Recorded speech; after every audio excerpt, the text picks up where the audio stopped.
বৈঠকখানাটা বাড়ির ভিতরে, আর মান্নাতের ঘর বাড়ির পিছনে রেখেছে। এটা মূলত মান্নাতের দাদার কামরা ছিল, এখন মান্নাত থাকে। গোসল করে মান্নাত সাদা পায়জামা পাঞ্জাবি পরেছে, সঙ্গে একটি কালো শালও পরেছে। পায়ে সব সময়ের মতোই চটি স্যান্ডেল। আফতাব হাসান বসে বসে দলিল সাইন করছিলেন, পাশে মেহেরবান দাঁড়িয়ে আছে। পরনে তার জামদানি শাড়ি, গা ভর্তি গহনা, মাঝ বরাবর সিথি করেন তিনি। খোপাটা টাইট করে বাঁধেন, দেখে মনে হবে চুলগুলো ছিঁড়ে যাবে। এদিকে এসো। মান্নাত আগে বাড়ে, এখানে সাইন করো। কেন? উপরের ঘরটা এখন তোমার, আর বিয়ের পর তুমি ওই ঘরেই থাকবে। আর হ্যাঁ, তাকে বলেছো যে তুমি বিয়ে করবে? জি বাবা, উনি বলেছে একটু সময় চাই। বেশি সময় দেওয়া যাবে না, যা করার এই মাসেই করতে হবে। মেহেরবান এতক্ষণ দাঁড়িয়ে থেকে সব শুনেছে, কিন্তু কিছুই বলেনি। এতক্ষণ বৈঠকে শুধু মান্নাত, মেহেরবান, আফতাব হাসান এবং দুইজন শহরী মানুষ ছিল। হঠাৎ কথার মাঝে রায়ান ঢুকে বৈঠকখানায়। রায়ানকে দেখে আফতাব হাসি মুখে বসতে বলে, কিন্তু বিষয়টি মান্নাতের পছন্দ হয়নি। সে রায়ানকে পছন্দ করে না, কেমন গায়ে পড়া স্বভাব ছেলেটার। রায়ান ঢুকেই আগে মান্নাতের সঙ্গে হাত মিলায়। কি ভাই, কেমন? কি কেমন? ওই যে আমাদের গ্রামটা। গ্রাম তোমাদের? তখনই রায়ান থতমত খেয়ে যায়। না মানে 14 বছর ধরে আছি তো এখানে, তাই আর কি। 14 বছর ধরে আছো এখানে আশ্রিতা হয়ে, আর আমি 14 বছর আগে রেখে গেছি এই গ্রাম যেখানে আমার জন্ম। তো গ্রামটা কে আগে চিনে? তো তুমি? মনে থাকে জানো। এই বলে মান্নাত আগে বাড়ে সাইন করতে। এদিকে রায়ান লজ্জায় ফুপুর দিকে তাকিয়ে থাকে। মঞ্জিলের উপরের দিকটা অনেকটা ভিন্ন। 3 তলায় মান্নাতের জন্য শয়ন কক্ষ তৈরি করা হচ্ছে। মঞ্জিল বাড়ির পাশে সবচেয়ে বড় কক্ষটি দেওয়া হয়েছে তাকে। মেহেরবানের দায়িত্বে পড়েছে এই কাজ। বড় ঘরের কাজ কত দূর জিজ্ঞাসা করেন আফতাব। জি, আর একটু কাজ আছে, সম্পূর্ণ হলেই থাকার উপযুক্ত হবে। ঠিক আছে, আর শোনো, পুরনো গহনাগুলো বের করে রেখো। যার জিনিস তার হাতে দিতে পারলেই শান্তি। জি। শুনুন। বলো। না কিছু না। আফতাব কামরা থেকে বের হতেই ঘরে ঢুকেন আঞ্জুমান আর মালিক, মেহেরবানের ভাই বউ। বুবু, এগুলান কি হইতাছে? আমার মাইয়াডার কি হইব? বললেন মালিক মিয়া। তখন পাশে দাঁড়ানো আঞ্জুমান বলে ওঠে, আফা, আমরা কিন্তু এই বাড়িতে আইতাম চাই নাই। আপনি আমগরে লই আইছেন, বাড়িঘর সব ফালাইয়া এই বাড়িতে পইরা আসি কেন? কারণ আপনি আমগো একটা কথা দিছেন। তোর বউকে চুপ করতে বল মালিক। বুবু, কিস্তা মনে করো না। কি করতাম কও? দুলাভাই কি কইয়া গেল এটা? কে কি বললো এটা তোদের দেখতে হবে না, আমি কি বলি সেটা দেখ। গুলবাহার উঠোনে কুমড়ার বড়ি দিচ্ছে, গোলাপজান গাছে পানি দিচ্ছে কূপ থেকে এনে এনে। সকাল সকাল বাবা বোরহানুদ্দিন গোলাপ বাগানের পরিচর্যা করতে গেছে। আম্মা? আব্বা সব সময় কেমন যেন চুপচাপ হয়ে থাকে ইদানিং। কি হয়েছে আব্বার? শীতের সময় কাজের চাপ থাকে, তো তাই হয়তো একটু নীরব থাকে। আচ্ছা গোলাপ। জি আম্মা।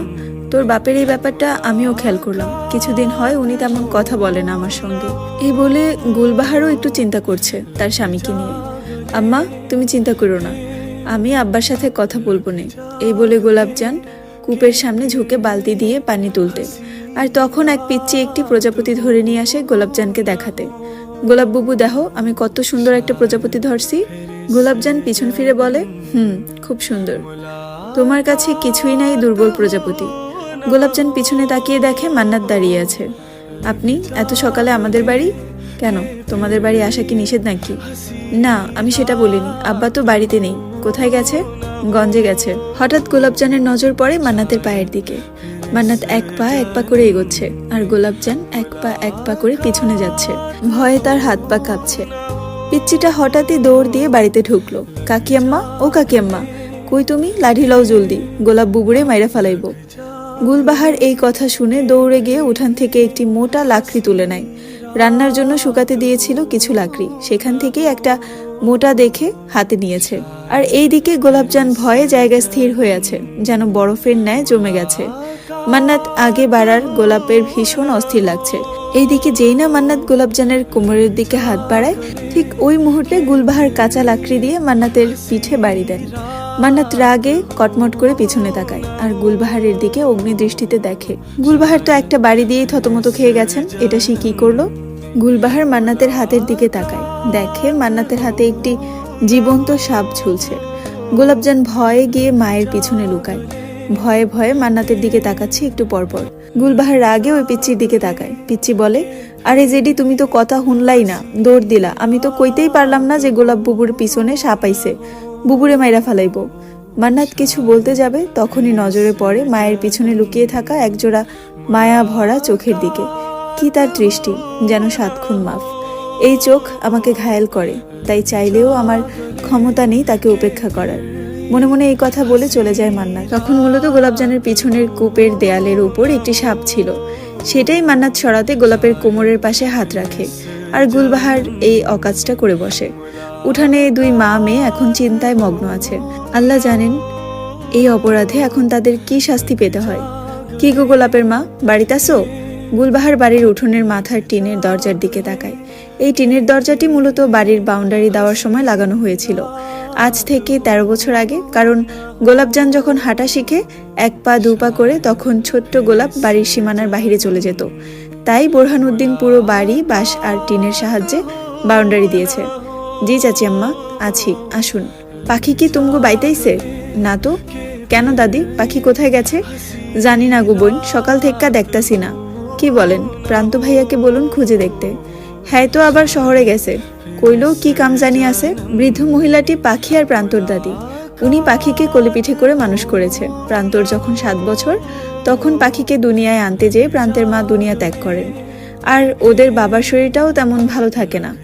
আগে ধান টান চাষ করতো নদীর পাড়ে, কিন্তু একদিন ধান কাটতে যেয়ে পায়ের কবজি বরাবর পোজ লাগে ধারানো কাঁচি দিয়ে। তারপর রক কেটে যায়। সেই থেকে পান্না মিয়া শুয়ে বসে দিন কাটায়। হাসান মঞ্জিল সাজানো হচ্ছে নতুন রূপে। প্রতি 4 বছর পর পর এই বাড়ির রং করা হয়। এখন করা হচ্ছে ইট রং। এতদিন ছিল সাদা রং, দরজাগুলো সোনালী রঙের, কিন্তু এইবার মেহেরবান ইট রং আর দরজায় কালো রং করবেন বলে জানায় আফতাবকে। সেও তার বিবির কথা নিষেধ করতে পারেন না। মান্নাত মঞ্জিলের ভেতরে ঢুকে বাবাকে সালাম দিল। আসসালামু আলাইকুম বাবা। আফতাব এতক্ষণ যাবৎ উপরের দিকে তাকিয়ে মিস্ত্রিদের পরামর্শ দিচ্ছিল কিভাবে কি করলে ভালো হবে। আফতাব পিছনে ফিরে উত্তর দেয়, ওয়ালাইকুম আসসালাম। কিছু বলবে? জি। বলো। আমি বিয়ে করতে প্রস্তুত, আপনি আগে বাড়তে পারেন। ঠিক আছে, আমরা কালকে ওদের বাড়ি যাব কথা বলতে। মান্নাত চলে যায় তার ঘরে। সে ঠিক করেছে বিয়ের পর একেবারে উপরের ঘরে থাকতে যাবে। তার আগে সে অন্দরের পিছনের ঘরটাই থাকবে। এদিকে গোলাপজান ভীষণ চিন্তায় আছে পাখি গেল কোথায়। গতকাল সন্ধ্যায় তাদের শেষ দেখা হয়, কিন্তু আজ শুনতে পায় পাখিকে খুঁজে পাওয়া যাচ্ছে না। আজ গোলাপজান মাদ্রাসায় যায়নি, বাবার নিষেধ ছিল তাই। একটা খালি দোকান, অন্ধকারে ছেয়ে আছে দোকানটি। সেখানে পাখি পড়ে আছে হাত পা বাঁধা অবস্থায়। তাকে কেউ অপহরণ করেছে এটা সে বেশ বুঝতে পারছে, তবে তার চোখটা নিকাবের কাপড় দিয়ে ঢাকা।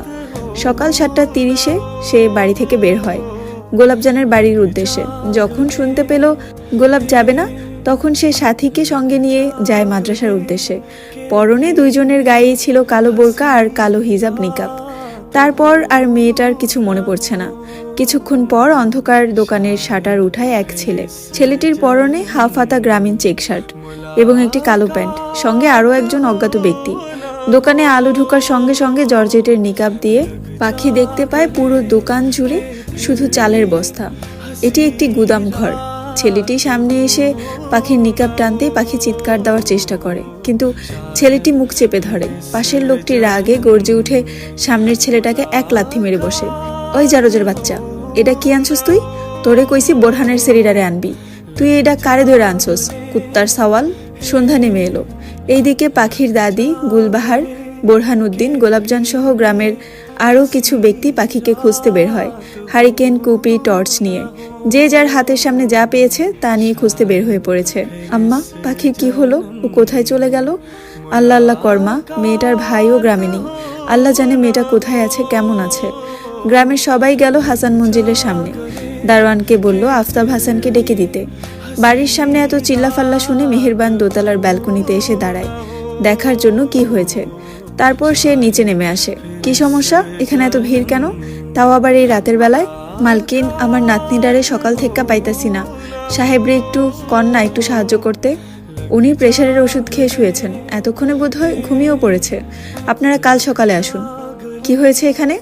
মান্নাতের কণ্ঠ শুনে গোলাপজান মায়ের পিছনে লুকায়। পান্না মিয়ার ছোট মেয়েটাকে পাওয়া যাচ্ছে না ছোট সাহেব, বলল বোরহানউদ্দিন।